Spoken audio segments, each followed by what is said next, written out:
Hello, and welcome to the John Ark Show. Today, we're going to interview former FBI undercover super agent Jack Garcia. Jack is considered by many law enforcement experts to be the most successful and dangerous undercover FBI agent the criminal world has ever been hit by. His career achievements were so spectacular that 60 Minutes even did a story on him. He's also written a bestseller called The Making of Jack Falcone. Before we begin, I want to encourage you to subscribe, like, comment, and follow us. We're going to have a lot of great celebrity interviews coming up, so I also encourage you to click on the notification bell so you can be notified every time we upload a new episode. I'd also like to tell you about a service called HollywoodIsCalling.com. It's a great service that allows you to purchase live phone calls from more than 100 celebrities. It's something you can buy for yourself or as a gift for someone you care about. A live 15-second call is $19.95, and a live 30-second call is $29.95. HollywoodIsCalling.com. Now, let's say hello to Agent Jack Garcia. Hello, Jack, and welcome to the John Ark Show. How are you today, sir? I'm doing great, John. Thank you for having me. Great. So, Jack, we researched your life and your career. And if there is such a thing as a crime-fighting superhero in this world of law enforcement, then you would definitely qualify. Oh, that's very kind. Thank you. So we're going to start at the beginning. When you came to Florida, how difficult was it for you and your family to put food on the table in the beginning? Well, we came with our clothes on our back, and of course we weren't even fluent in English. We never, we speak Spanish fluently. My father was living in New York City at the time, and he raised enough money to bring us down to Miami, and we were contemplating about living in Miami, where I guess all Cubans go. It's our Mecca. So we decided instead it was my father felt it was more of an opportunity to make money and go up north. So we went up to New York, we lived in Washington Heights, New York. And that's where I started to learn the English language at the public schools there. So later on, after graduating high school, you became a U.S. citizen and you were admitted into the FBI, which had been a goal of yours for years. What instilled that desire to join the FBI? I after we moved from Washington Heights to the Bronx, my father wanted to keep us in a Catholic school setting. So there I started playing football, and I kind of did pretty good in football and got several scholarships and wound up going to the University of Richmond, Spiders, where my senior year, we went as a team before one of the games to see a movie, and that movie was Serpico with Al Pacino. And who doesn't want to be like Serpico? Here he is, Al Pacino, good-looking guy. He's got long hair. He's working undercover. He lives in the village. He drives a motorcycle. He's got a smoking hot girlfriend. I said, this is what I want to do. I want to pursue law enforcement. And this is where I finally had that wake-up moment in college. And it was my senior year. So I went forward and I applied to the FBI. Didn't hear from them. Applied for all the police departments. But unfortunately, they weren't hiring at the time. There was a freeze. So I'm watching Univision a couple years later, and I see this non-native Spanish speaker butchering the Spanish language, saying how they were in need of Spanish speakers in the FBI. So I called them. I said, hey, I got an application in there, but I haven't heard from you guys. They immediately contacted me the next day and said the reason being, you're not an American citizen. So I became an American citizen. It was a very proud moment. Then I called them back and said, I got it in my hand. Let's get going. So the background investigation began. And in 1980, I was sworn in as a special agent of the FBI. Very proud moment for me. Always great when dreams come true. Now, you mentioned Serpico. I saw that movie not too long ago, again, on cable, and it still holds up after all these years. Have you seen it lately? Yes, I seen it. Actually, I was asked to be on his, they did a biography, did a show on Serpico. And they asked me because they had heard that he was the individual who really inspired me to pursue law enforcement. But we couldn't get it together and it didn't happen. But I respect him for what he did. And, He was a very brave man, and what happened to him should happen to anybody in law enforcement. You know what else is amazing about that movie is how much New York has changed since then. It's amazing. Oh my God. I'm telling you, when was the last time you were in New York, John? Oh, it's been a Because, few years. I was yeah, on. well, I went back to my old neighborhoods and I don't remember it the way it is. It actually looks like a war zone now. Yeah, it's amazing. So now you didn't begin your career by going undercover against the mob. At first, you started investigating narcotics cases. You would pose as a drug dealer, a money launderer, and a hitman for hire. How difficult were your early assignments? Well, life is all about timing. And here I am at that time when Hoover died in 1972.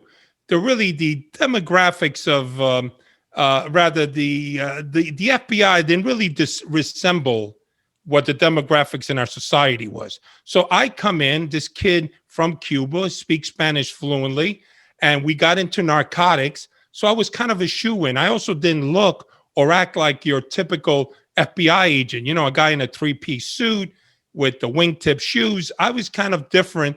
So at that time, that's when I started devoting most of my work was narcotics because I spoke the language and I walked the walk. Hmm. So now any salesman or business person will tell you that finding and convincing a new account to do business with you can be really challenging. I'm guessing being an undercover agent and trying to convince complete strangers that they should hire you to move drugs or kill someone or commit some other crime is even more difficult.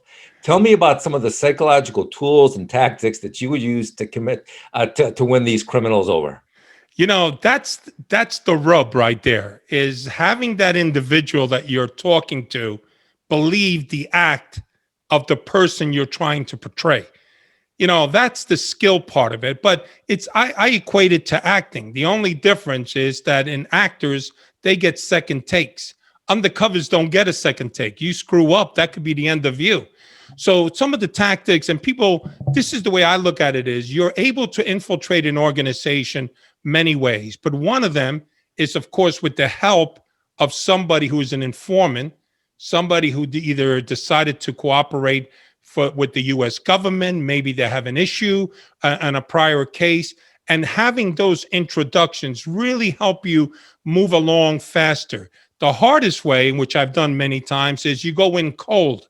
You're a stranger, nobody knows you. Then that's a little more difficult and is very time consuming. I've done both, but I prefer having an informant walk me in. But the catch is that informant who's walking me in, I need to feel comfortable with that person. And I want to know what their standing in that organization is.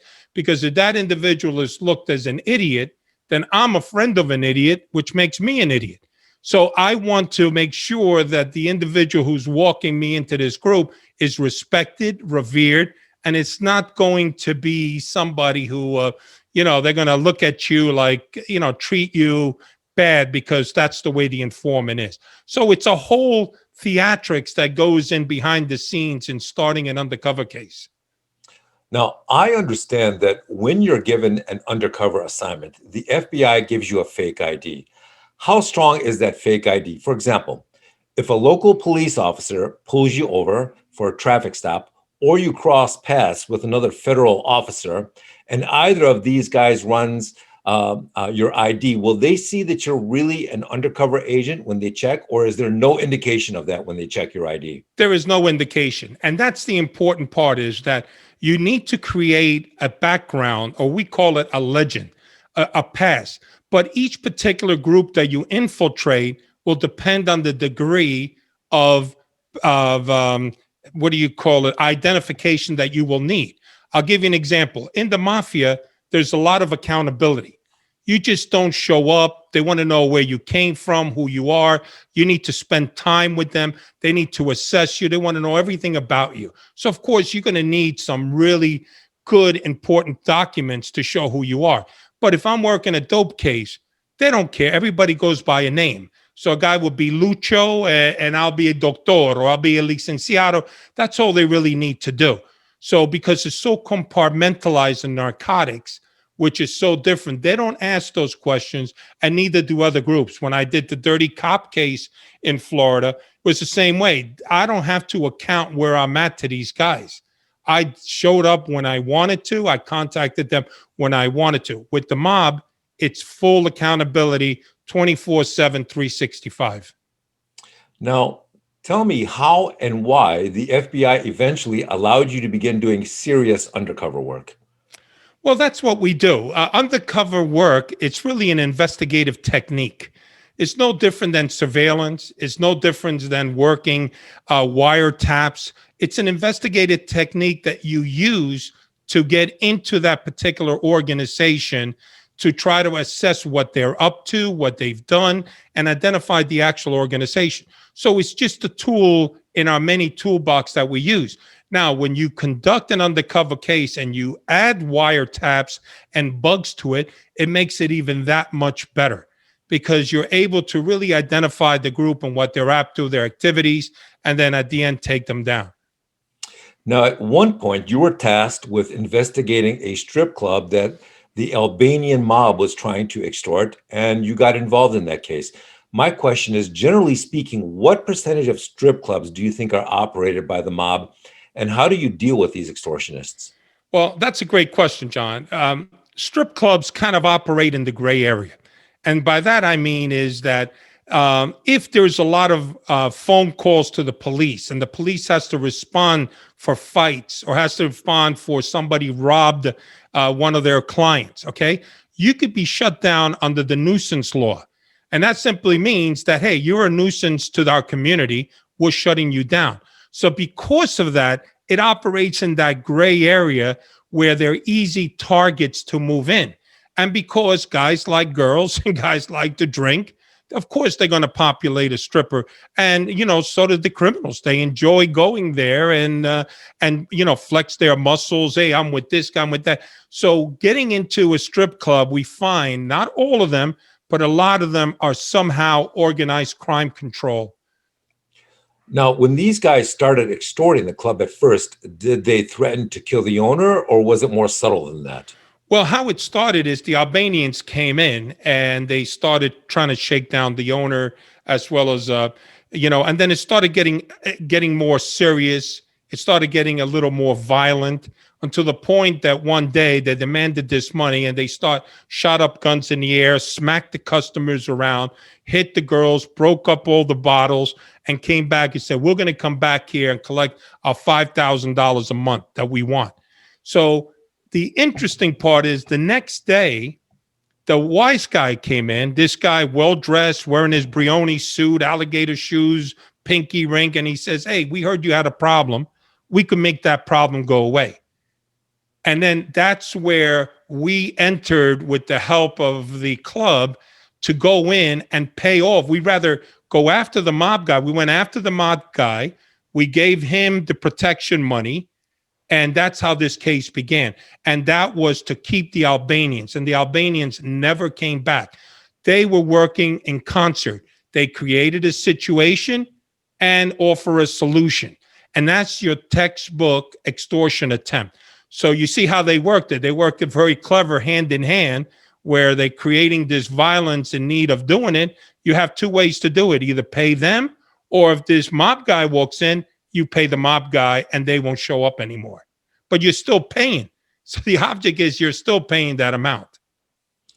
Now, from there, somehow you went on to become a driver for a mob captain of the Gambino crime family called Greg De Palma. Tell us about Greg and how you got involved with him. Well, Greg was never our first target. The first target was the guy who showed up. His name was Louis Filippelli. He was the guy that we hitched our wagon to. And then what happened is Greg De Palma comes out of prison. He had been in prison along with John Gotti Jr. and the rest for shaking down Scores, which is that famous strip club that Howard Stern is always talking about, and also shaking down a club in Atlanta called Gold's Club. So he comes back and he says, hey, this is my club. It's always been that way. So we've let them fight among themselves. We wanted to hitch ourselves to Louis Filippelli because we knew he was better connected. But we also knew that Greg De Palma love to talk, and we in the FBI love to listen. So we hitched our wagon to Greg solely because we knew we would get much more intelligence than we would have we pinned it on Louis Filippelli. Now, while you were investigating this strip club, did you ever accidentally sleep with any of the strippers? Everybody asks that question.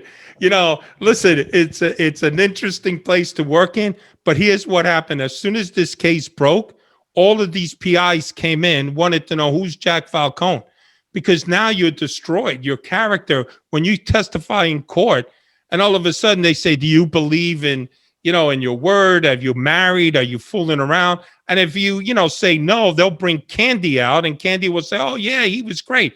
So that didn't happen.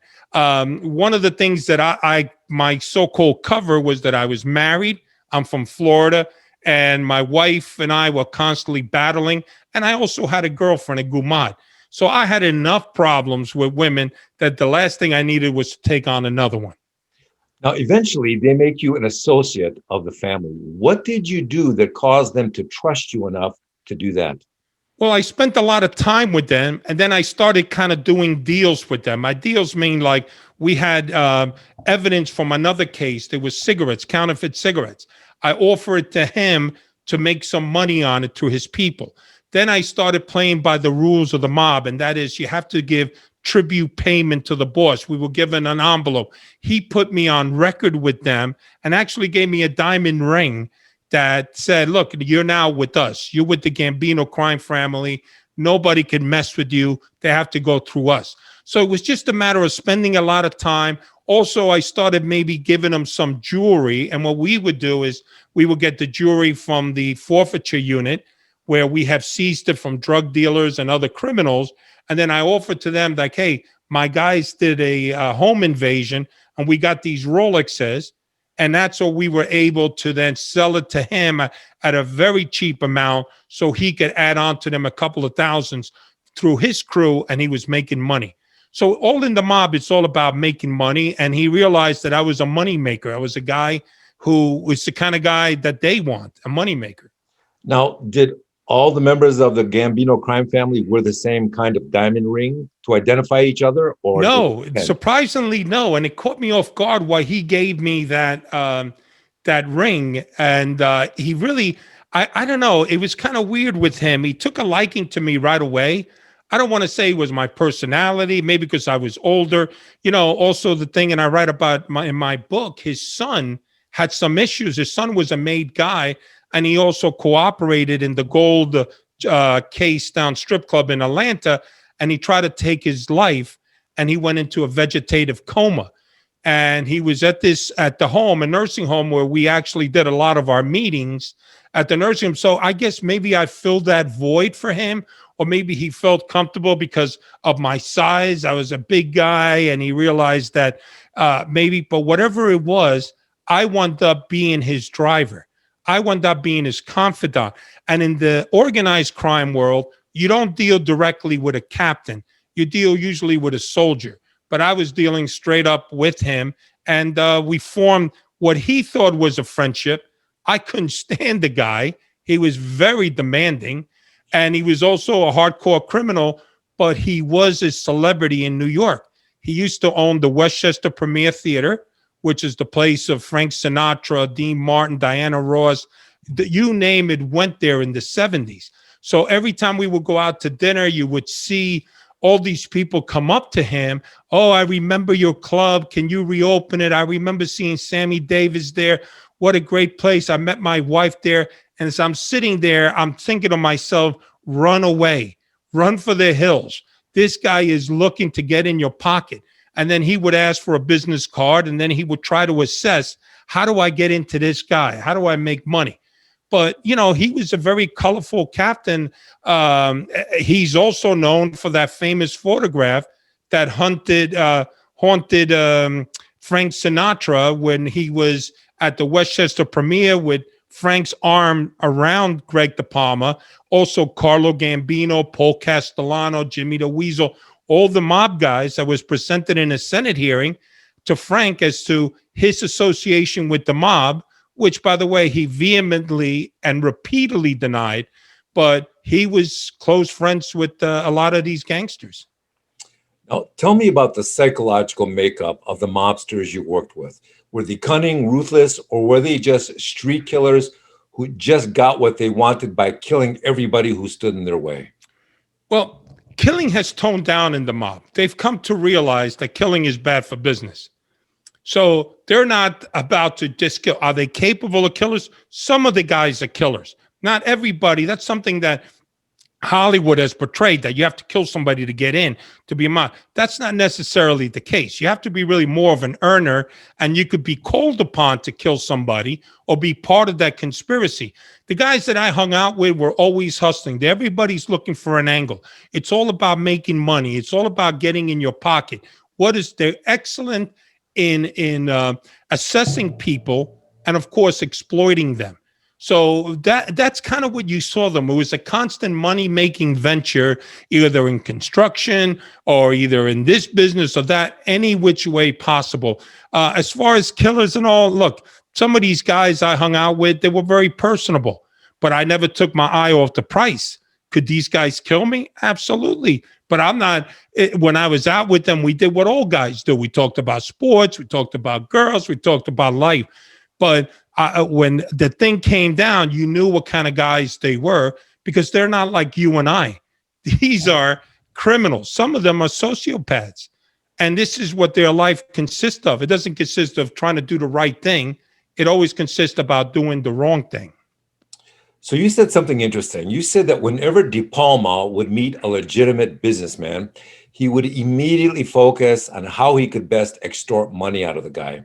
Were there ever any businessmen that said no to De Palma when he wanted to do business with them? And if so, what happened to these guys?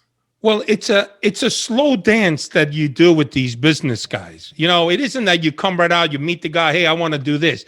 It's a slow thing. It may require, it's like they massage the individual. I'll give you an example. He met this guy once, and this guy was into carpet trade. He had quite several stores. So what he did is he wasn't going right out there and hitting this guy for some. He slowly massaged it. He said, hey, how you doing? What about this? My wife is driving me crazy. She wants, a new carpeting in the apartment. So he played naive. Next thing you know, the guy says, well, I could take care. I'll give you some carpet. And then all the way he says, oh, you got any Berber carpet, which is a better quality carpet. So he knew his objective. And boom, next thing you know, he's in. The same with the restaurants we went to. He would say, hey, where are you getting your meats from? Who's doing your linen? Where are you getting your liquor? I got a guy for you. Because every guy, the way the mob works, everybody who is recommended is another guy on record with the mob. And that person would be grateful for getting that new customer. And in the mob, all the money flows upward, never downward. So if I'm in the restaurant business and I'm buying wine from you, at, let's say, a good bottle of wine for $50, and I can get it from another guy who maybe fell off the back of a truck, this bottle, for $30, I may go to him, but now this guy owes me for that introduction. So the object of being put on record is to get as many individuals in who are associated with the mob as associates or businesses in order to make that family grow. Tell me, what's a greater asset to the mob? What do they put more value in? A guy who is ruthless and a cunning killer, or a guy that's a fantastic earner? Earners. It's all about the money with these guys. They have their guys who are killers. Again, it has morphed the mob into leaving bodies on the street being bad for business. So that whole murder thing is very selective and very few to do. They're looking for guys who are making money. Again, if you make money, you got to kick it up. And the boss, then everything goes up. So it goes from the pecking order in the mob is you have your boss, you have your underboss, and then you have the consigliere. Those are what they call the administration, all three guys. Underneath them are captains, like the Greg De Palma I was. They run a crew. And in their crew, there are associates and there are soldiers, guys who are made. So the crew, depending on how much money they made, kind of shows their strength. Well, also that crew, when they make money, it just goes up to the soldier, goes up to the captain, goes up to the administration. So it's all about that money, and that's what they want. But they don't want a guy who makes money. Like, you can't apply and say, "Yeah, I'm a millionaire, I want to be a gangster." No, it doesn't work that way. It's more that they pick you. You're a criminal. You're a guy in the community. You're a guy who's a hustler doing this. They may take you on because you maybe did some jail time and you're a bad guy. They're not going to go to a civilian. However, they'll go in a civilian's pocket. Absolutely. But they're not going to straighten out a civilian. To get straightened out, you need to be an individual who plays by the rules, who kicks money up, who is capable of doing time, and also is capable of violence. And if you meet that criteria, they want you in their organization. If you had to guess, what do you estimate the average associate in the mob makes? And what do you think a captain makes? Well, the associate depends on what they're doing. That could be, if you're in construction business, you probably make a lot of money because you're being referred by other mob guys who know guys who are looking for these construction guys, where you need somebody to do landscape and you need somebody to do some brickwork or whatever. Guys who are associates, some are very, very rich. They make a lot of money and they just kick up. But your typical soldier and gangster depends on the guys underneath them and how much they're earning. There are crews of guys who are just a bunch of brokesters. They just don't have that kind of money. They don't have that capability to earn. Yes, they'll rob a truck here and there. The money is intermittent. It isn't flowing like somebody who would own a construction company that's on record. So the guys who make really the money, I always looked at, are the administration, because if you get a family like the Gambino crime family, who at the time I was there had 26 captains. Think about 26 captains all flowing their money to you. It isn't one. So if this guy is only able to give you, let's say, 10,000 a year, okay, 10,000 times 26. That's what you're. So the administration guys are really the guys who make all the money, much more of the money than others in organized crime. Now, you spent a lot of time with De Palma. What would you guess De Palma was making a year? Or was he too tight-lipped about that? Well, he was too tight-lipped, but I could tell you this. When I went to do pickup money for him and I drove him, every place he would get an envelope and he put it in his jacket pocket. Go to this place and this jacket pocket. Then he put it in here, then in his pants. By the time we finished the day, he had at least 10 envelopes with him. But yet, when I drove him home, he would say, "Jackie boy, I'm a little hurting right now. You got any money you can loan me?" So whatever they made is not enough. This is what they are. Greg De Palma, probably during the heyday of the Westchester Premier Theater, when the Who's Who was playing there, he was probably loaded with money at the time. Keep in mind, when he came out, he was on parole. So he has to account for where his money and income goes to. Like, he used to live in Scarsdale, but he comes out of there, he was renting an apartment. So everything was cloak and dagger with him. But as far as money wise, I've always said he probably makes $250 roughly cash. No, this is not, this is net, because they don't pay taxes, of course. But that's not bad for a guy who is doing nothing. He has money coming in. Now, some captains who have some huge businesses attached to them, whether it's sanitation, whether there is big, huge buildings, those people got making a lot of money. Now, did you ever meet John Gotti? And what do you think Gotti was making? Well, Gotti was getting fed by all of the captains. So he was making really a lot of money. But John Gotti was supposed to be a degenerate gambler. That's the word on the street. So the money he made, he lost gambling out there. But I never met him. He was in prison when I went out there. But I do know that Greg De Palma spent a lot of time with him in prison.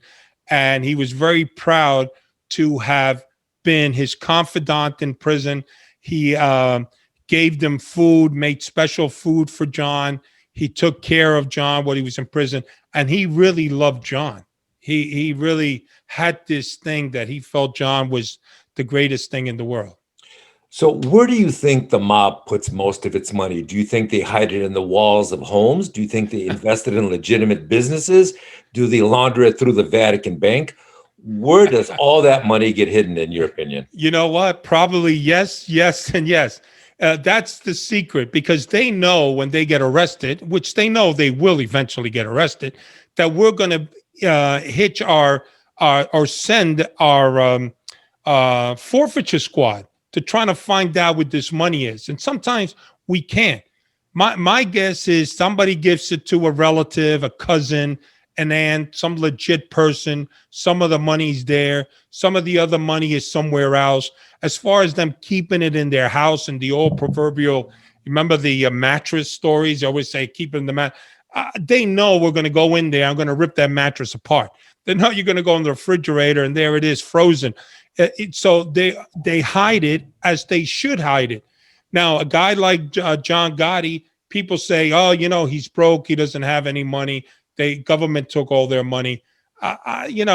These guys make such large amount of money that I just don't understand that they are broke. They have it. It's out there somewhere hidden. Obviously, we couldn't find it. The DEA, when they hit a drug house now, they don't just bring in drug dogs to sniff out the drugs. They also bring in handheld scanners to scan the walls for money, currency, and drugs. So it's common. Yeah, we seen that too when I was working dope. What it is that those are called caletas in Spanish, with hidden compartments, and you could either build people who build it in their homes, inside the walls, also in your cars. There's certain sequence that you got to follow. Put the defroster on, press that button, and the back quarter panels pop open, and they'll keep money or drugs in there. Inside the homes, there'll be a fake floor. So you have your regular wooden floor, and then you stack it up with money, and then all of a sudden there's another floor. So any way of hiding it, not only the money, but the drugs, the Colombians been there and done that. I mean, since the beginning of time, criminals have done that. They know that A, they could get ripped off, and two, the government could come in and take their money. Now, I've heard that some of the major hedge funds are now owned and used by the mob these days to launder money. Do you think that's true? I find that a little bit too hard. There's too much accountability that goes on. Now, listen, are there some dirty hedge fund guys? There absolutely. But I really think what goes on, there's a habit that people think that the mob is that sophisticated. I will not give them that credit. I mean, they're criminals, absolutely. But then to be so sophisticated, there's been a couple of cases, one in particular, when they had the largest internet fraud case ever perpetrated in the American public. They created a bank. They went as far as putting in fees in all of our cell phones. And they did this for years. They created 1-800 numbers, 1-900 numbers. And according to what I was told by the FBI agents and the Greg DePalma, that they made over $1 billion. In fact, they were making so much money in this scam, this internet fraud scam, that John Gotti forbade them to go to wakes, funerals, or anywhere that they would be spotted. Now, this is something that went on, but how far and few are they? I mean, you got Michael Francesi, who was involved in a scam for a gasoline, not paying tax, and every time they got on them, he shut it down. He opened up another one until the next time they came. So yes, there are some profitable scams, but it's not like an everyday thing. Their thing is, taking down trucks and robbing this guy, shaking this person down, making sure this happens. But having dealt with the Colombians and the Mexicans like I have, I mean, the mob pales in comparison as far as the money that they make. And you talk about putting it into walls. You deal with people who have put it in the ground, and you'll get money to launder, because I've also played a money launderer, and you could smell the money that it's decomposing. It's been in the ground. And I mean, how rich do you have to be to bury money in the ground? Hmm. You know? You infiltrated the Gambino crime family for nearly 3 years, and that case resulted in the conviction of a lot of mobsters. How long were their sentences, and are you concerned about them seeking revenge when they get out someday? Well, that's a great question. Greg De Palma was the only one. I think there was 32 guys the first drop around, all pled guilty, and their sentences varied from anywhere from 5 years. Some were got 2 years, others got 10, 7. Greg De Palma got 12 years. He was the only one that went to trial, even though we had the most overwhelming evidence against him. He went to trial. As far as them coming after me, you know, I think that would be a big mistake by the mob. Personally, I don't think they know the consequences. They know that the reign of terror will fall upon them if they ever go after a law enforcement officer. I mean, right now, the mob is so leery about leaving bodies on the streets that there are informants out there in plain sight. They're operating podcasts. Look at Sammy the Bull. He has a podcast. Look at Johnny A. Light. He has a podcast. And I can go on with people and nothing's happening to them. Now, as far as with an agent is concerned, you hear, well, I supposedly had a contract, but that's not the way the mob works. If I'm the boss of the family and I want to whack you, John, I just tell my shooters, take care of John. He's done. It's over. I don't pay you. I don't say, hey, John, hey, Joey Pots and Pans, you take care of John and I'll give you $50,000. I'll give you 100,000. It doesn't work that way. That's an order. The boss tells you to kill you, you're done. You're dead. But they know the consequences that would be as a result. And it's all about making money for them. And they know we're going to start knocking on doors. We're going to be arresting people. We're going to shut down their gambling operations. They don't want that. That's bad for business. So the Gambino crime family was considered probably still is considered one of the largest and most powerful families in New York. How rich and powerful do you think they are these days? Do you think it's $1 billion operation? Do you think it's a $10 billion operation? What would you guess? Well, the Gambinos, you're right about that. They used to be the number one. Now is the Genovese crime family. They look at themselves as the Ivy League of organized crime. They go on the street known as the West Side. That's what they call the Genovese. As far as what the families are, who's richer than the other, and there are 5 families operating in New York. You have the Colombos, the Lucchese's, the Bonanos, the Genovese, and then you have the Gambinos. It all depends on what scams that they have out there. What are they doing? How are they making the money doing it? Gambino crime family and all, absolutely. They're making in the millions of dollars in all different types of scams. Some of these scams, we don't even know about them. The FBI is not even aware of it. It's very discreet. It's organized crime is probably one of the, out of all the criminal organizations, the mob has their hands in all facets of our society. They have infiltrated the unions. They've infiltrated the Diamond District. They've infiltrated the Garment District. They've done labor unions. They corrupted police, judges. I mean, you could go on, where the other groups, the Crips, the Bloods, the MS-13, they're not at that level, Now, granted, the Colombians and the Mexicans are in their country, but not here. It's still the organized crime. And there's a lot of money to be made in organized crime. And it's all about operating in that brand. And that brand is you're either a Gambino, Genovese, or whatever. You're protected. You're under that so-called umbrella. Now, you've also worked international terrorism cases as well as national security investigations. How would you compare the intelligence, tactics, and ruthlessness of some of these terrorism organizations to that of the New York crime families? All these organizations are different. And I tell you why. The organized crime is structured. Remember, I told you the family, the administration, and the soldiers? Mm-hmm. Well, originally, when we started getting into drugs, we thought that they would also be structured like them.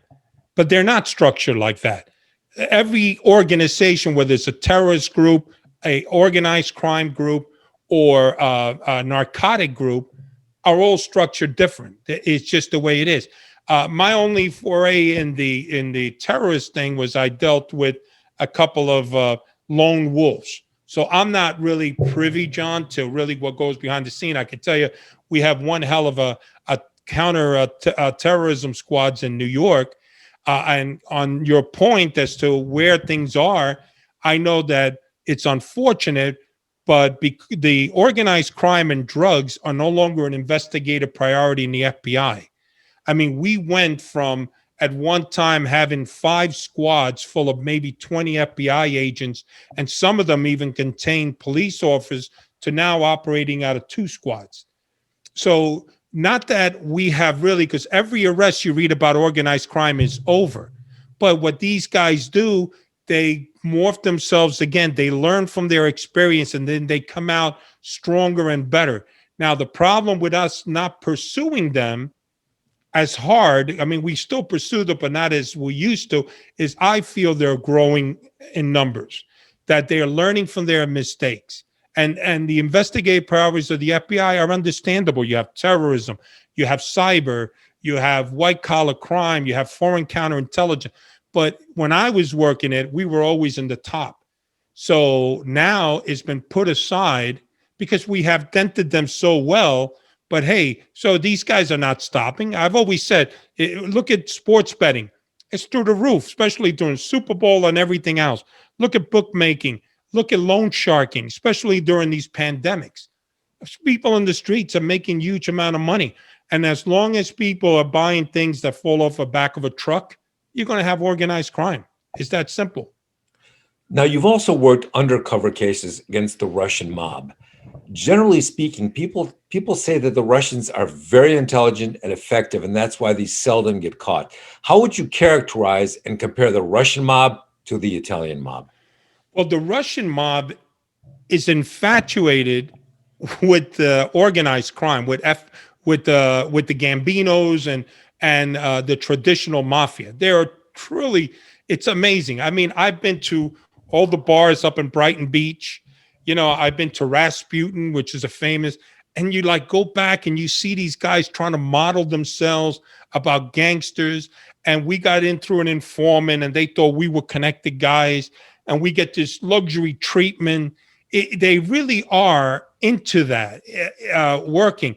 Now, they're a little more tighter group because they kind of work in their own community, just like the traditional Italian mafia did back in the old days in their community. So, you know, the areas like Brighton Beach and all that, they're involved in a lot of medical fraud. The case that I did dealt with a group of mobsters who were Russian mobsters, and they were doing is laundering money. I posed as myself and another agent, we posed as dirty drug dealers, and we would give them money for them to launder. And that is, we provide with bank accounts, and that's a big violation because you're laundering illegal proceeds. So these guys, what they would do is they would spread it out to all of their groups of businesses, and a lot of were in the medical fraud businesses. They were involved with DMEs, with durable medical equipment. They had an all one-stop business where you had a lawyer, you had a doctor, you had the durable medical equipment there, and all they would do is bring people in and just go from office to office and build Medicare to the tunes of so much money. And they were masters at that. And we finally took them down. We shut everything down. And I think we even seized over $1 million from them. But that's the kind of things that they are really doing, or at least were doing when I was out there in the streets. I'll tell you a funny story. Years ago, I went to this disco. Turned out it was a Russian disco owned by Russian gangsters. And, you know, we walked in and immediately I look around and I felt like I was in a den of vampires. It was, you could almost see the frost on the walls. That's how chilling the atmosphere was. So we're hanging out, you know, the women are beautiful, nice atmosphere, but you can still feel it. Yes. There's a cold wind blowing through the place, right? So every once in a while, you know, I noticed when some guy walks by, they would look at my wrist. And another guy walks by and he would look at my wrist, just a casual glance, right? And I'm wondering, what is that all about? So it turns out that what they do is they check for tattoos to see who you're with, who you're connected with. Yes. And that's what they were stealing glances about, to see who was, because, you know, everybody's paranoid in that world. So it was just very interesting. You could feel it. You could literally feel it in that room. And yeah, and that same feeling you went through, John, I went through it when I would go to their places. I go to the Atlantic Grill, I go to Rasputin. It was the same thing. You see them in the background, you know they're up to, but they kind of admired the mob, and it was kind of weird to me. It was amazing. They were like a little fan club, to say the least, because I guess they saw the movies, and I guess they came here, and this is what they themselves wanted to do. But the Russians are a very powerful group, and they also run a lot in Florida, down your neck of the woods. The strip clubs are run by Russians. And we also dealt with a guy who says they set up all these poor women with all these amazing beauty contests. And then next thing you know, they bring them over here. They didn't win anything. They wound up being, prostitutes or strippers. So it's huge for that. I'll tell you something else funny that I noticed about the Russian clubs and about the Russian restaurants. They hire the best looking waitresses in the world. The waitress who served our table looked like Joan Jett. I couldn't believe how good looking she was. I couldn't even eat my meal for the first couple of minutes. She was that good looking. So that's Yeah, very they intentional. they really are an amazing. I actually enjoyed my working with the Russian groups. I found it that they were somewhat sophisticated. They were, and it's kind of weird because when I was working dope, I speak Spanish fluently. The mob speaks English, but Russian, you didn't know what they were talking about, and you start to wonder, they talking about me? What are they going to do here? It's kind of uncomfortable when you're dealing with somebody you don't speak the language. And I got that feeling too. You don't know what they would be up to, you Yeah, know? yeah. So I've heard that on the West Coast now, before you can join any of the major street gangs, they will toss you into the back of a car and take you out for a random drive and have you kill a complete stranger to prove that you're not a cop. They may have you shoot some mother walking a stroller. They may have you shoot some middle-aged guy mowing the lawn, but that's their thing. I always thought that before you got into the mob, you had to kill somebody. Is that not the case? No, that's not the case. That's Hollywood, what they said. A lot of guys have gotten what they said. You got to make your bones. You got to kill somebody. But not everybody has killed people. It's all about making that money. And again, getting back to what Greg DePalma told me, I could be called upon. And that simply means that if we're going to whack you, John, there may be a team of guys. I may get the crash car, or I may get to dig a hole where you're going to be buried in. So I'm part of that conspiracy, but it's not something you really have to do. Now, if I say no to that, then obviously I'm going to get killed, because now it's part of, that's what you're supposed to do. But as far as taking somebody out, because they always say, well, you could kill a guy, but how many guys have killed guys, and how many guys are cooperating?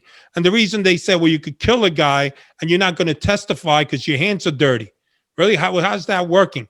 And you got a guy like Sammy the Bull who's killed 19 guys, Now, you also went undercover against the Colombian and Mexican drug cartels while posing as a money launderer, a transporter, a trafficker.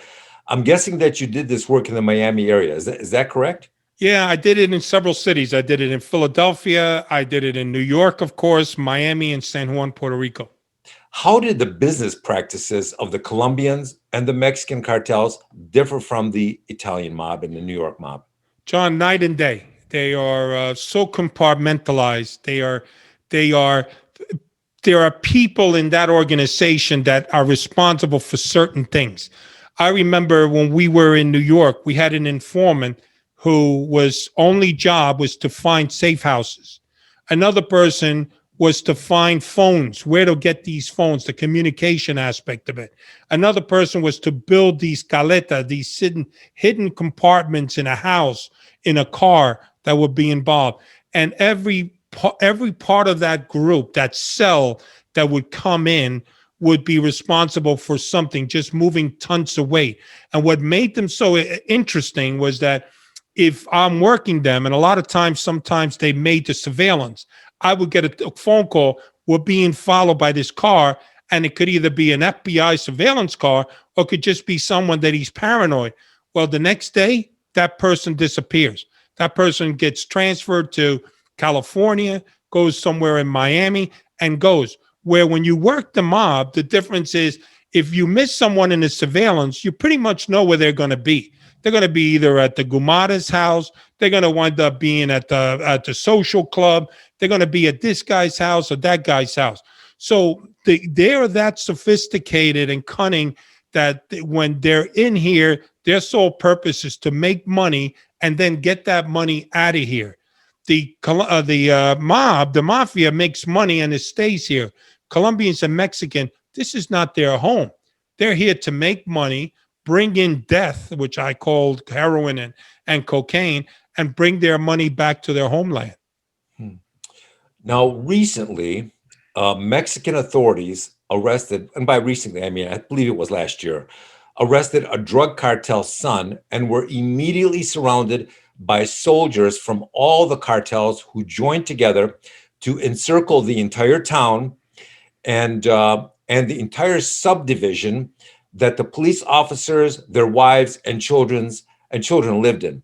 They said that if you don't release the son of this cartel boss immediately, then they would burn down the houses of the police officers' family, with the police officers' family inside.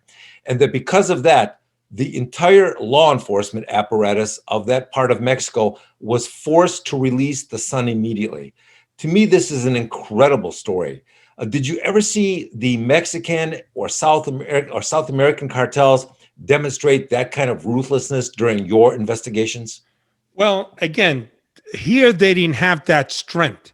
Here, yes, they had hit teams. All of that stuff happens there. And keep in mind, they are that powerful. Think about the power for them to do that. Think about the power of Escobar, who says, yeah, I'll plead guilty, but I'm going to build my own prison and I'm going to hire my own guards. And it was a giant party. Think about when the cartels overtook their Supreme Court, where all their laws are made. I mean, this is the power that drugs have. Luckily for us, that power is not here. We, however, here, we have to worry about their ideas of bringing these sicarios, these hit guys who would kill and have committed many crimes in the community. Yeah, that they are. They're very violent in not only killing them, they killed newspaper guys. One of the cases we were working, they killed a newspaper guy while he was having lunch. I've also worked the Willie Falcone and Sal Magluta case, which were two of the biggest drug dealers. They were Cubans in Miami during the 80s. And when they went to trial, it was such an amazing thing that they bribed 3 federal jurors. And I went undercover against the jury foreman who admitted to me in taking about $1 million worth of money from Willie Falcone and their Colombian cartels, just so they can give them a not guilty. So here they do operate, but they're not as brazen as what you just commented in that story, because I've heard of that story too. That over there happens. There's corruption in police over there, extreme corruption. And of course, now you're dealing with this. I don't know if you had a chance to see Narcos. Excellent show. Yeah. Excellent show. And that's based on real life. I mean, this is what goes on. What really blows my mind is that organized crime, the mafia, is romanticized here in America, right? And yet you look how treacherous, how violent, how evil these drug cartels are, and they don't really get, they don't get any, not that they should, but it blows my mind that the mob guys, just because they walk around, they're pious men with fedoras and 45s, everybody goes crazy. But the cartel guys, I think, are that more violent than organized crime. So Michael Francesi was making $8 million a week with his gasoline bootlegging scam, and he reportedly became a multi-billionaire. To me, these amounts of tax-free cash are just extraordinary. If Michael was making that kind of money, how much do you think the head of his family was making from all their criminal activities combined? Well, yeah, quite a lot. Now, Michael had a good scam, okay? Michael had a tremendous scam. They worked out where they created gas stations and they realized that, hey, we're not going to pay taxes, so we'll just get a notification that my taxes are overdue. We'll wait for the second notification, and then the third, they closed shop. And when the IRS went looking for them, they weren't there anymore. They were down the block doing the same scan. Now, they did that for years. Sometimes you have to look at, yes, did he make money? Absolutely, large amount of money. But I always look at it that, are these prices inflated? I mean, is it really $8 million a week? I mean, that's an astronomical amount of money, you know? So, yes, that was a good scam for the mob, but it's not an everyday occurrence. And if a guy is making that money, trust me, he's kicking way up. And at that time, you got to realize that Michael Francese's father was a powerful, powerful guy, and he was a stone cold killer.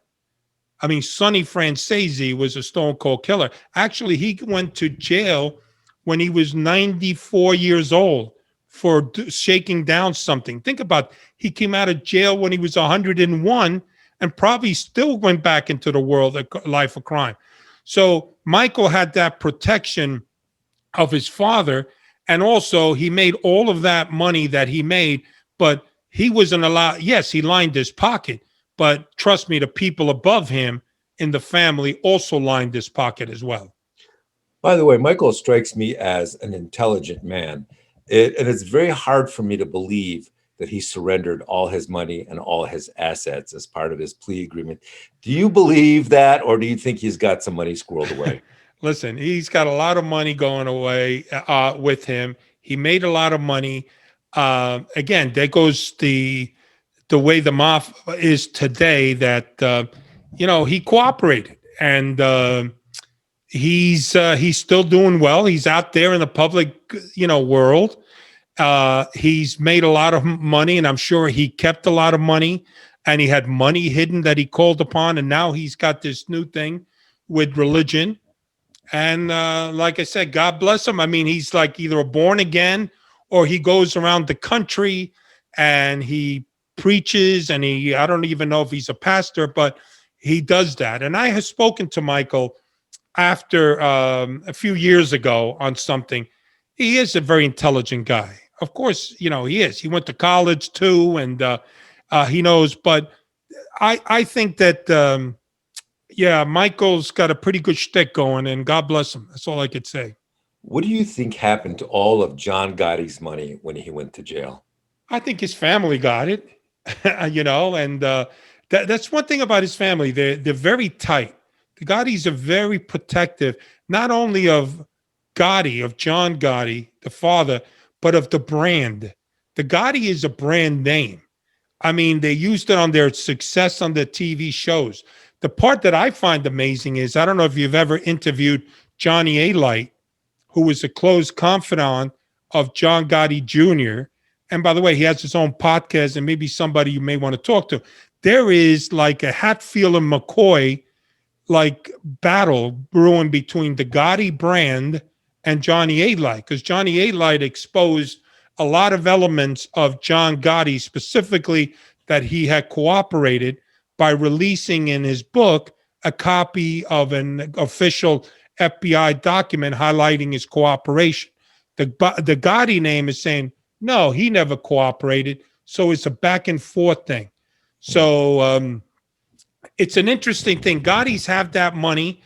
Supposedly, look, her husband, her first husband, was also a made guy. Carmine, I think, was his name. And he was a made guy in the mob, and they made a lot of money. They had a successful business. I think it was demolition cars or something, but they've made a lot of money legally, as well as probably money that John has squandered away.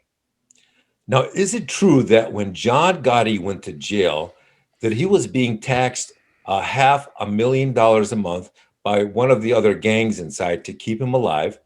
And that when he stopped paying one month, they beat him up so seriously that he had to resume paying. Is that true?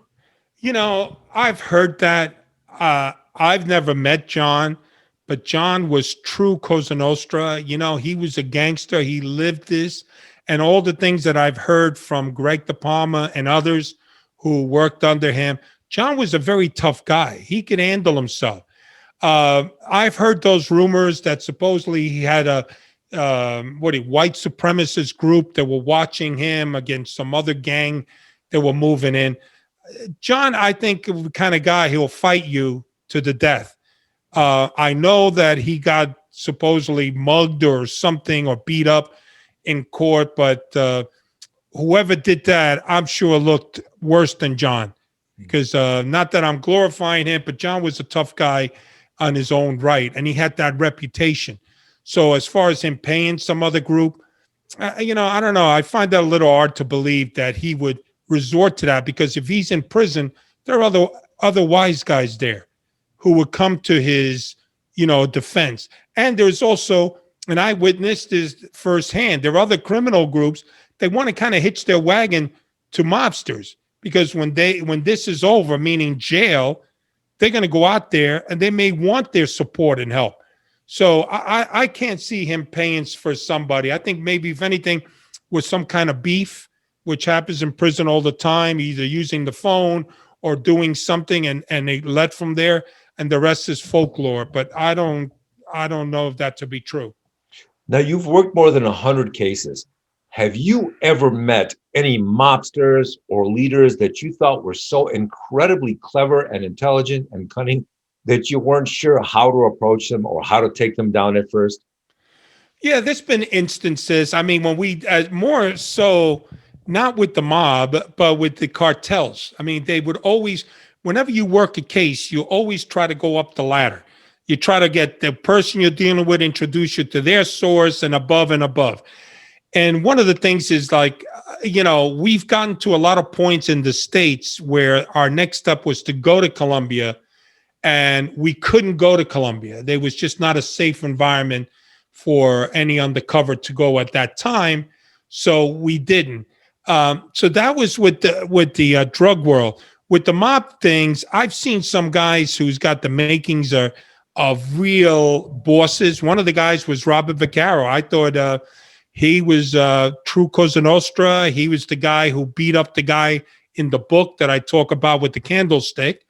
He's a soldier, but he was a good adversary because he played by the rules, by their rules, and that rule is you never talked about killing. You never once that bullet leaves the gun, you never talk about it. He never talked about business. He knew the pecking order. Made men only talk to made men on certain levels. So it's not that you talk to everybody and put business on the street.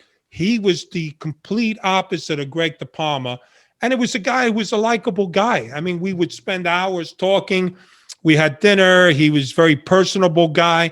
But I also knew that he could kill me in a heartbeat. I mean, that's what he was. He was a killer. My opinion, I think he's a badass guy. Now, Jack, what are the big differences between your personality in real life versus your undercover personality, the personality of Jack Falcone that you created? Great question, John. I kept it the same. One of the things you want to do as an undercover, you want to keep it to real, as real as you could. One of the things I always said is you can't start a meeting up here like you're this badass hombre, because if that backfires, you can never come down. It's always good to start low. And yes, you could work up and become a badass if you have to, but you always try to be yourself. I'm a guy who obviously you can tell I like to talk. I'm jovial. I tell stories. I break balls. I kid around with people. These are all traits that I still kept as an undercover role because I knew it worked for me. I know out there, I meet all kinds of people, and it wasn't just because I was an FBI agent, but I've met all kinds of people. I go to a restaurant, I'm talking to the table next door, I'm going here, hey, how you doing? I'm extracting. And my wife says to me, you're always talking to people. He says, so much. I guess I'm not talking to them because I want to, I'm learning. This is how I'm fine-tuning my personality. So when I did an undercover, I stayed as real as I could in the way I am, because I know I couldn't sustain being somebody else.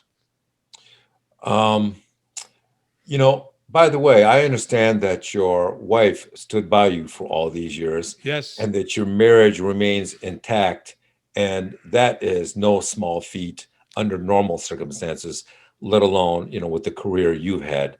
So I have to tip my hat to you for that. That's quite an achievement. Maybe keeping your marriage intact is even a greater achievement than taking down the Gambino family.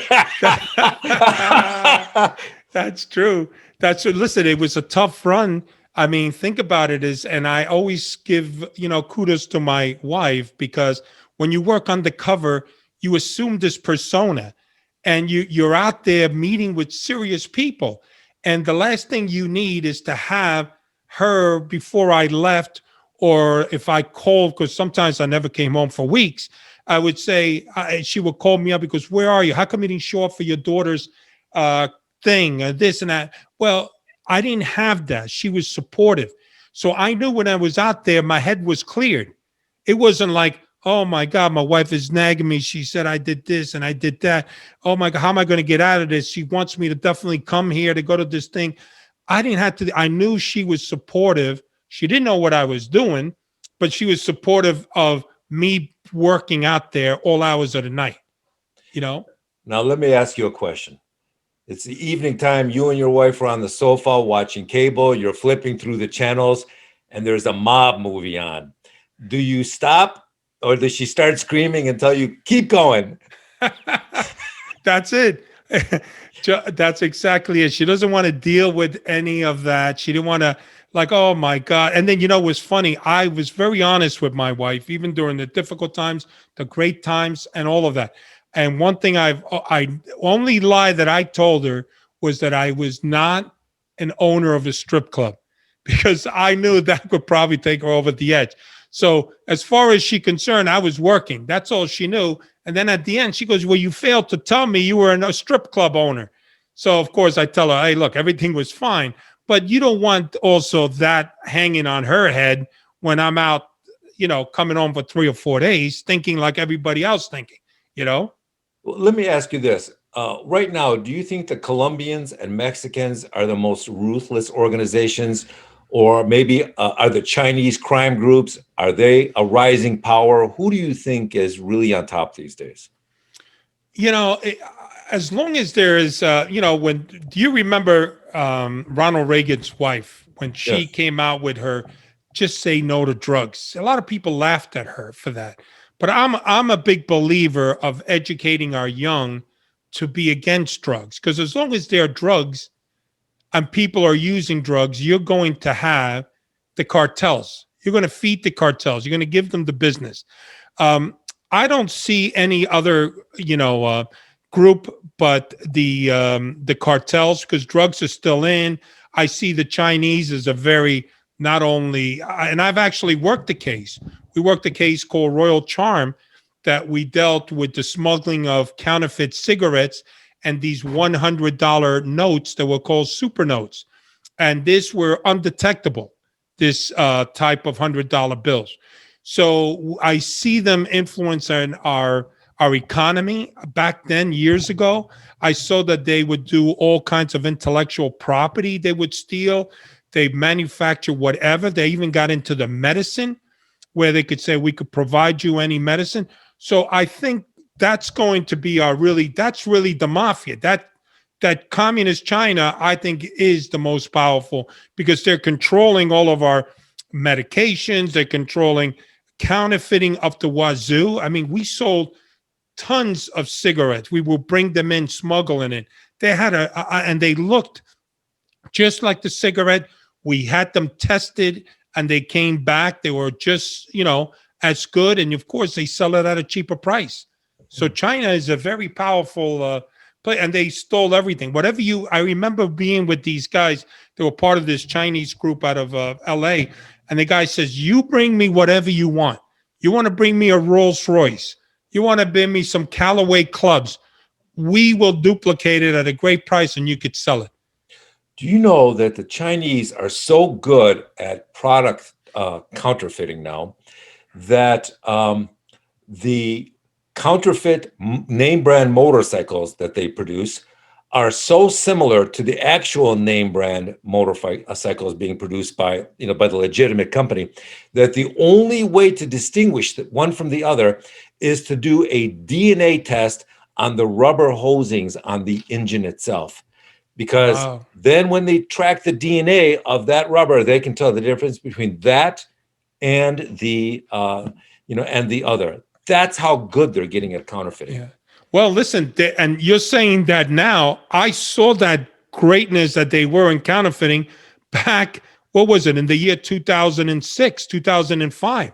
I couldn't believe amazing at some of that $100 bill, and you can look this up. It's called a super note. It Mhm. was made from the same paper, the same ink, and the same presser that they would create along with the North Korea, create this counterfeit $100 bill that we set up a sting where myself and the other undercovers, we had exclusivity and we were paying 33 cents on the dollar for this to make sure that that money didn't come into America. Because if that money came in here, it would cripple our country. But we took that $100 bills that they gave us, took it to the FBI, took it to the Secret Service. Everybody said, well, this is real. I said, well, the guy said that it's fake. So they had to go through some lab analysis to prove that it was indeed fake. And this is 2005. Hmm. So just to think, and now you mentioned the Kawasaki's and all these other bikes, the same thing like I said with him. He says, you give me anything, and we would go in. So the Chinese government is amazing, very powerful. And he told us all about the cigarettes when they created they would shut down this town and the whole town would work exclusively to package these. And they had counterfeit Marlboros, Winstons, Camels, Lucky Strike, you name it, they did it. They had Canadian cigarettes. They had European cigarettes. And they would sell them at such a cheap price, especially during the Christmas time when people give them out as gifts. But you don't know what you're smoking. The only time people realize when they're smoking is if you're a smoker, you'll say, wow, this kind of tastes a little stale. Well, that may not be stale. That may be a counterfeit you're smoking. Years ago, I got contacted by one of the original cocaine cowboys, a guy by the name of Mickey Monday from Florida. And he wanted to participate in a media project I was producing, but it didn't work out. But my impression of him was that he was very intelligent and brilliant at logistics and planning. Did you ever work with Mickey? And if so, can you tell us about that? No, I did not. That we did most of my dealings in the 80s when we got into was in New York, dealing directly with the cartels. Miami was a whole different world. The Colombians there utilized a lot of the Cubans, especially the Mariel boat lift Cubans who came in. Those who were past criminal life got involved in the trade. And those are the two guys that I mentioned early, Willie Falcone and Sal Magluta. They were very, very big cocaine traffickers. 60 Minutes featured them. They actually, when they got busted, they brought in a dream team of every attorney and they put a hit list of all the witnesses that circulated in prison, and they wound up getting killed, blown up, all of that. Very powerful guys. And we were able to, even though they walked on the case, they walked with this dream team, even the demise of Kendall Coffey, who was I believe was the United States attorney at that time. Well, what happened was we took them back to prison because of the jury form, and they were found guilty for corrupting a juror. They were found guilty for money laundering, and thank God they're in jail as we speak. But Willie Falcone and Sal Magluta were huge Miami high school Cuban dropouts who they had total confidence with the cartel. And I'm sure the guy you just mentioned worked with them or alongside with them. Did you ever have any dealings with Griselda Blanco or any other cocaine cowboys like John Roberts? No, I didn't, but I'm familiar with their stories, fascinating stories that they have, documentaries on that. Listen, Miami was a horrible place back in the 80s. I mean, that's where all the money was at. That's where all the dope was coming in. And Roberts and Blanco and all of the money was the way it was come in through Colombia. The dope would come into the shores of Florida. And of course, the Cuban underground moved it for them. Modern surveillance technology being used today is much more sophisticated than it was even 10 years ago. When I interview people from that world, some of them say they don't think they could commit many of the crimes now that they used to get away with back then. How much harder is it for criminal groups now to get away with things because of all the smartphones and the sophisticated and hidden surveillance? Yeah, they're still getting through. I don't think they are. It's much more difficult if you do very big numbers. It's not like in the old days when they could bring in a ton of cocaine. Now is you bring half a ton, a quarter of a ton, and you do 4 trips. So it's they're a little more. They're adapted to ways of doing it. They're still bringing the dope in, whether they change the locations. It's no longer Florida. It could be through Louisiana. It could be through Texas. It could be through Los Angeles. There are multiple ways of doing. They utilize. Listen, when I was working dope, was the first time that the Mexicans and the Colombians collaborated. And what it was is the Mexicans had all the border towns. They had all that pretty much controlled. So they went to the Colombians and said, "Look, I will move your cocaine because transportation is really your big money eater in dealing dope." And they said, "We will move the dope for you, but we don't want to get paid 5 or 6 thousand a kilo. We want product. So we'll bring in 1,000 kilos, but we get 500 of those." So the Colombians looked at it and said, "Okay, well, a kilo doesn't cost that much for us. It costs maybe $1,800 to create. So rather than pay this guy 3,000 a kilo, I'm paying him, for that." They went into business. The Mexicans brought it into their town, and as they brought it in, they established their dominance in places like Chicago, started bringing New York, Los Angeles, because they were now moving product to their established means for the load, not for money, but for load. Now, when you were conducting these investigations, um, during any of these investigations, did the criminals you were investigating uh, cross paths with celebrities who were their friends, or maybe even doing business with them, or was that a very rare thing? That was kind of rare. I know, like if you're talking about the drug traffickers, no, I don't know them to be at all. With the mob guy, of course, Greg De Palma knew all. I mean, you could Google them. He's met everybody, the who's who. There are pictures on the internet with him and Frank and hang out with him, play golf. Mariah Carey, he claimed he knew. Leroy Neiman was a guy that we actually went and met. So a lot of these guys are and celebrities are attracted to these guys because of they somehow by hanging with them it gives them a power of some respect and fear.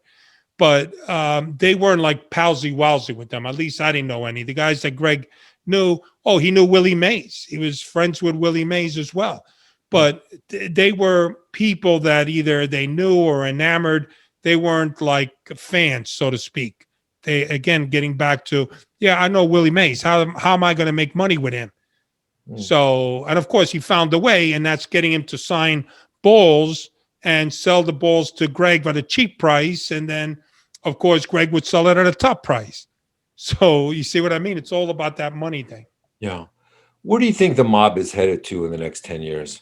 I think it's going to grow. I think it's growing as we speak. I think because of the fact that the investigative priorities that we talked about, they kind of concentrating the FBI and on other things going on in the world. And these are rightful things, like terrorism and cyber. So they're out there growing in numbers. And I think within the 10 years, you're going to have a major organized crime power problem here in America because they are the ones who, they have unions, they have truckings, they control everything. So there may be some ways that they're definitely going to grow in numbers. And when you grow in numbers, that means there's more money. Now, I heard that Benicio del Toro and director Steven Soderbergh were going to make a movie based on your book. Do you know what the status of that project is? I'm still attached with Steven Soderbergh. Benicio is a great guy, by the way. I met him several times. I would love for him to play,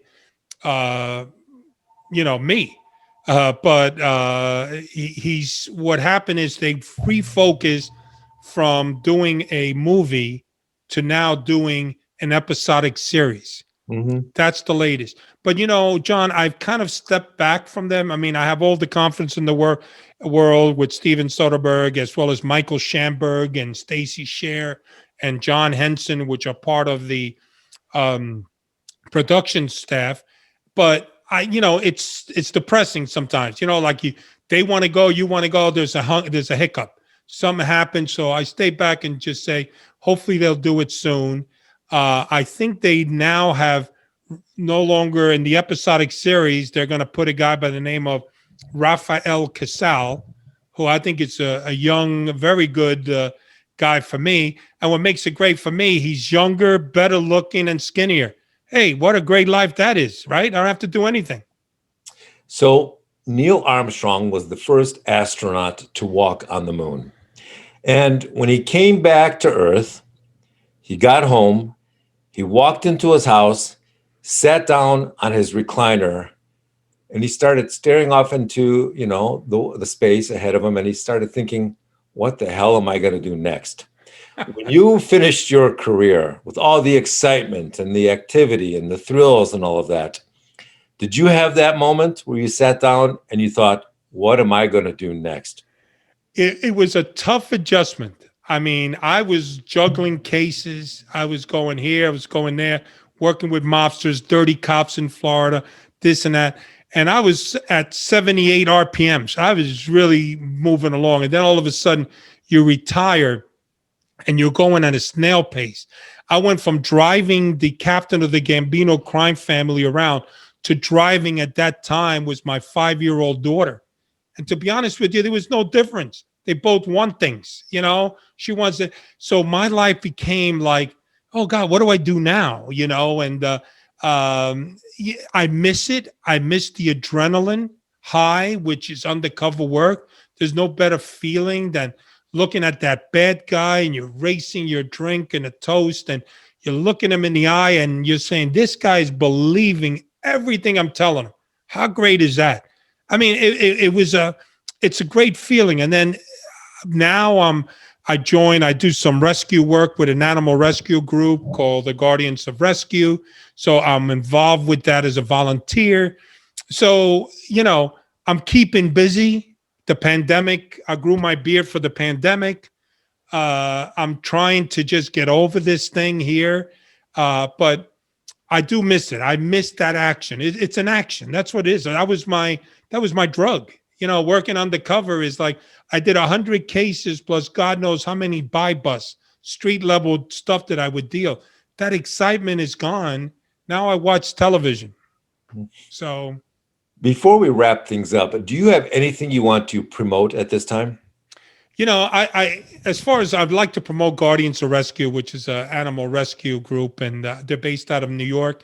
They do amazing work. They have a tremendous people there, and we have volunteers throughout the country, and these guys have been great, and it's a great cause. Someone has to speak for our little four-legged friends. We're the voice. I mean, I'm so used to protecting what I thought was American public when I'm dealing with these criminals. Now I'm trying to protect these little animals. Do you have a dog of your own? Yes. What kind of dog? Well, it's called a Papi Wawa. And just to be perfectly honest, she passed away very short time ago. Broke her heart. That's rough. Yeah, I underestimated how much I was going to be affected when my dog died. What did you have, John? What I had kind of dog? I had a golden. Oh, this dog Goldens. was the most loyal soul on earth. Oh my God, so loyal. Isn't it heartbreaking? Listen, I don't cry at human funerals. Yeah. When it came time to put this dog down, I couldn't believe it. I was crying like a little kid. Yeah, it's just heartbreaking. This is our second dog. We had before that a Jack Russell Terrier. So now the next move comes in, but this one's a Papillon Chihuahua, and it was adorable, 6 pounds. And picture me, I'm 6'4", 400 pounds with this little thing. And my daughter used to put on a skirt and everything. And I used to walk around with this dog, but I miss her terribly. And like you, all dog owners. My wife says, I don't know, you get enough playtime with the animals at the Guardians of Rescue, but Who You know knows? what One the day I problem? may come in with one. You know the problem with dogs and pets in general is they don't live long enough. 10 years goes by Exactly. like a blink of an eye. Blink. Exactly. The week Yeah. after my dog passed, I was at the gym. You know, you can hear people talking in the locker room before or after the workouts. Two guys next to me are changing, and one guy goes to the other guy. One guy's a veterinarian. He goes, "You know what? My horse just passed away." And the guy goes, "Oh, really?" He goes, "Yeah. You know what the problem is with pets?" He goes, "They just don't live long enough. You get attached to them, and then they're gone." And I Yeah. thought that's exactly the way I felt with my dog. So Yeah. How many years did you have your dog? 10 years. One Oh, day, I reached down to pet him by the neck, and he's got a golf ball sized lump oh. under his neck. I Google it, cancer. Yeah, mine had cancer too. Started like urinating blood, and they gave him all kind. Oh, but they went through some heck of a methods. They even gave him some Chinese herbs that you could buy, supposedly that would be good for her. And then, of course, all kinds of treatment, and it just broke our heart. And then finally, we had to put her down. I mean, she was just. It just breaks your heart. It's a tough thing. Jack, I used to laugh at people who were overly attached to their animals until I had a dog of my own. Yeah. Then when he was gone, I understood it completely. I used to think, okay, if it's your child you're losing, then I understand. What are you crying over a dog for? But now I understand completely. Yeah. This And thing. I always believe in rescues. I mean, getting a rescue dog because they feel our dog was a rescue, it's a puppy mill dog, and they feel appreciative. They feel like, well, you saved me. At least you get that sensation, and that's kind of thing that I felt for. So right now, like I said, is they're unbelievable, amazing, and you miss them. Little things they did. It's like they're still around. And I have mine cremated, and I have mine in I guess it's a box for lack of a better word, but my wife can't see it. She's heartbroken by it still, you know. Well, Jack, I want to thank you for appearing on the John Ark Show. Thank I you, believe John. that the work you did probably saved countless lives, countless innocent people. And in my book, that makes you a genuine hero, sir. So Well, you are thank you, sir. always welcome back on the show. Thank you so much, John. I do appreciate it. Thanks so much for the opportunity. My pleasure. Bye bye. I want to thank our viewers for watching once again and tell you that we're going to have more great celebrity interviews and more breaking news stories coming up in the future. So we want to encourage you to subscribe to our channel and click on the notification bell so you can get notified every time we post a new story. Goodbye.